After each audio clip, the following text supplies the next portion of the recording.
Hey everybody, this is Adam with Gunpla Fun. Like many of you, I've got a backlog that just keeps growing. I don't seem to make time to make a dent in it, so now I'm gonna be very intentional about trying to get through a lot of these kits. I like to paint most of my kits, and I find that I'm a very slow painter, so I keep adding kits thinking I'll paint them, and because I don't have time to paint, I don't build the kits. So I think what I want to do is just go ahead and start building the kits. Maybe I'll do a little bit of a review, talk about what I like, what I don't like about them, and make my recommendations and suggestions and get through that backlog.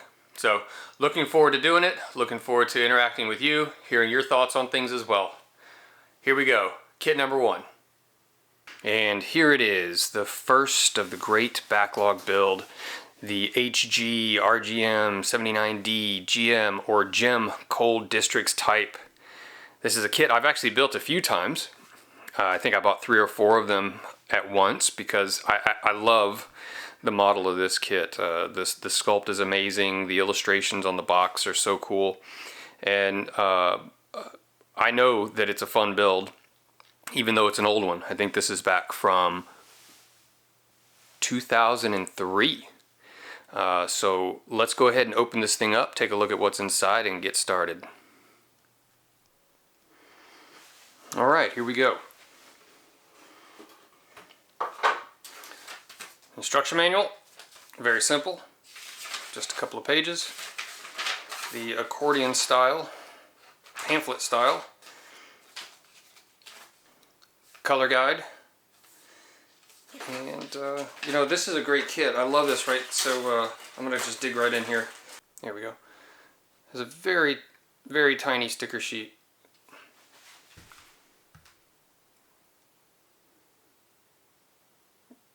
And it's really up to you if you want to use it or not. The kit looks great even without the stickers.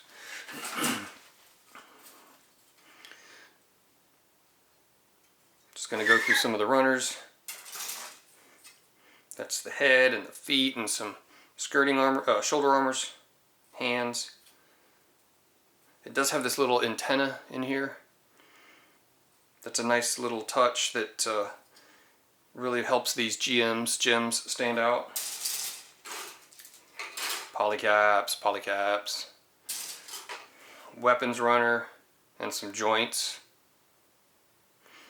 So I actually don't like this rifle. This, the butt of this is so weird that it like points down into the top of the arm. We're going to see that on the build. I typically cut this off as I have built this in the past. And then the final multicolor runner that has shield, clear green for the visor, hands, and a couple other body pieces in here. Alright, let's get to building this thing. Alright, so here he is, fully built. And let's take a look at this. So I've added all the stickers from the sticker sheet. You put them here on both sides of his face for these red vents on the shield. 2 on the shoulders, the yellow triangles. The yellow V on the crotch is a sticker, and then there are some metallic stickers here on his underside, backs of his legs, which I really like these, and then also in these, here we go, in the shoulder vents right here, and the other arm as well. Something to keep in mind as we look at him from top to bottom, this antenna, while it's a nice touch and makes the helmet or the head sculpt look absolutely amazing in my opinion, it's very loose. I've had to glue this in so it doesn't fall out. Beam saber handle comes in and out. The shield is definitely removable, and I'm going to show you an alternate version of this guy in just a little bit. But this rifle, I had mentioned in the unboxing that I like to cut the butt of the rifle off. As you can see, right now it lays flat against the arm. With that butt on there, it makes it almost impossible for him to hold this thing straight. I don't know why they engineered it or designed it that way. Certainly did not make any sense to me. The rest of the body is pretty simple. The articulation is limited. There's twist but no crunch in the abs, so that limits your posability. The arms are just a peg, and you still get some decent mobility in the arms, but it is limited because of that engineering. Again, this is a kit from 2003, so maybe not too much to expect. The legs, they do have some basic mobility, but these are not that great either. You can only spread them out so far, and the ankles really limit your ability to get some dynamic poses. Design-wise, there's a lot of seam lines, and you can see here in the leg probably that it's already splitting.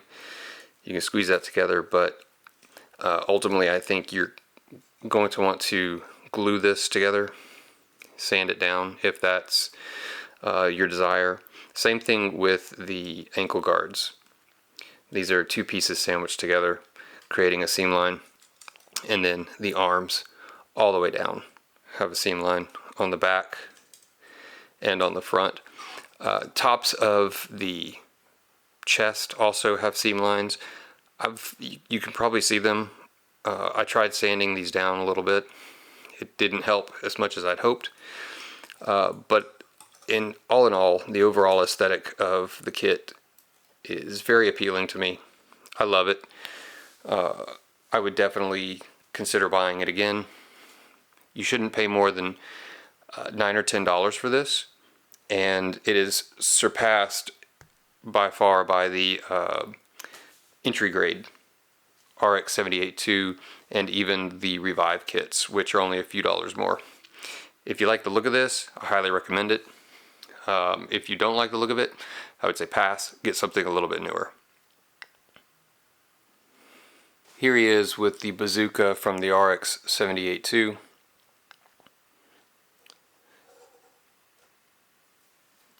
Just wanted to show that off, that you can mix and match a couple of these things to create your own little set of cast of characters.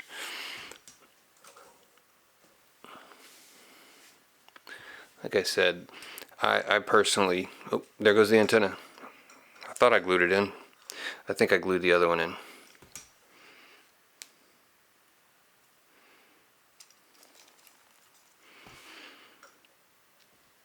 So like I said, if you can find these for $8 or $9, get them on sale, buy them in bulk.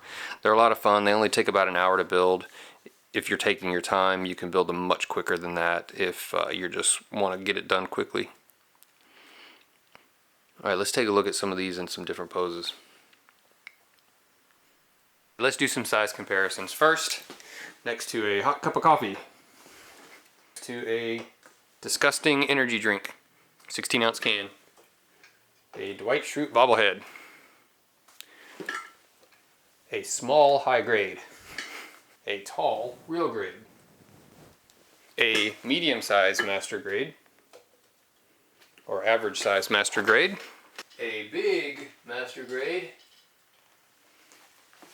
yep,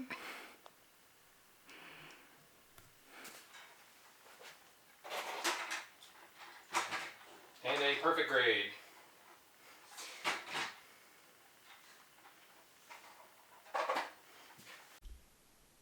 Alright, now as we look at the kit spinning around, we're going to see it in a couple of different poses. Here's just your basic stand and look cool pose. And in this one you can see where that ankle limitation is really coming into play. You can get a somewhat dynamic pose, but those feet just are not going to sit flat on the ground. Here we've dropped the shield, and I really like this. This is more in line with what you might see in the anime, where they're holding that magazine. So again, you know, I think this is going to do it for me, guys. I really enjoyed doing this. I enjoyed putting it together. I enjoyed talking about the kit. I'm looking forward to doing a whole lot more of these as we move forward. Oh, one last thing. This does not have the standard action-based connector. You've got to use a little fork-shaped thing and jam it up in his crotch, which is what we're seeing here. Anyway, talk to you guys later. Bye.